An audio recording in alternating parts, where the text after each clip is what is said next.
स्वागत करता हूं आप सभी को हमारे चैनल में, वो भी दिल से। दोस्तों, कल 27 जून को अजय देवगन के होम प्रोडक्शन फिल्म मां को रिलीज किया गया। तो थिएटर में दर्शकों का तांता लगा हुआ है। दर्शक बेसब्री से इंतजार कर रहे थे इस फिल्म का। क्यों? क्योंकि ये इस फिल्म मां काली और रक्तबीज नामक राक्षस पे आधारित है। तो दोस्तों, फिल्म की कहानी बताऊं उससे पहले जो मान्यता हमारी है उसके बारे में बताता हूं। वर्षों पहले रक्तबीज नामक राक्षस इस धरती पे हुआ करता था, जो यहाँ के लोगों को परेशान कर दिया गया, तांडव मचा के रखा था। वहां के लोगों को मारता काटता, उसको खून पी जाता, खा जाता। तो देवता लोग भी परेशान हो चुके थे इस राक्षस से।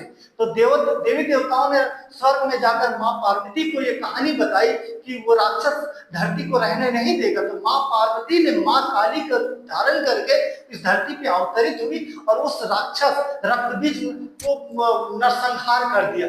लेकिन उस राक्षस को ऐसा वरदान था कि अगर उसके वध होते समय उसके शरीर का एक खून कतरा भी जमीन पे गिरेगा तो राक्षस फिर से जन्म हो जाएगा।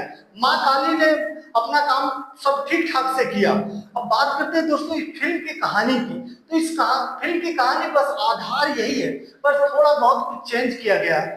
दोस्तों, बंगाल में एक चंद्रपुरम नामक ऐसा गांव है जहां पर एक हवेली रहता है। हवेली में माँ काली का मंदिर है और उस हवेली को 40 साल लोगों का मानना है कि अगर इस हवेली के ताला को कोई खोल देता है तो रक्तबीज राक्षस फिर से आ जाएगा।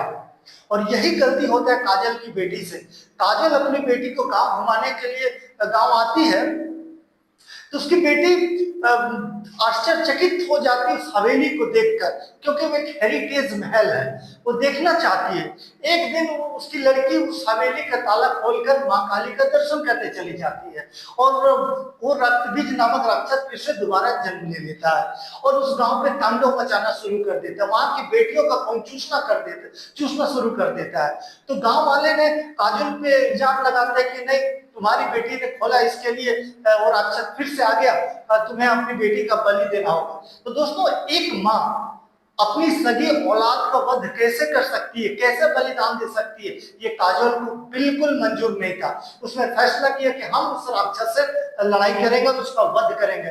तो सबसे पहले काजल माँ काली का पूजा अर्चना करती है, उसके सबसे बड़ा भक्त बन जाती है और माँ काली से आशीर्वाद पाना चाहते हैं, हे माँ मुझे वो शक्ति दो ताकि हम उस राक्षस से लड़ सके। तो माँ काली का कुछ अंश काजल में समाहित हो जाता है और उस राक्षस का वध कर देती है। बस इस फिल्म में यही दिखाया गया है। अब दोस्तों, बात करें, एक समय था जब काजल ने सिर्फ रोमांस की पिक्चर करते थे, जैसे डीडीएलजे कुछ होता है और हम लोग उस किरदार को, लेकिन काजल ने अपने अंदर का जो पावर है वो दिखा दिया इस फिल्म में कि काजल है। तो दोस्तों, ये था आज का हमारा व्यू।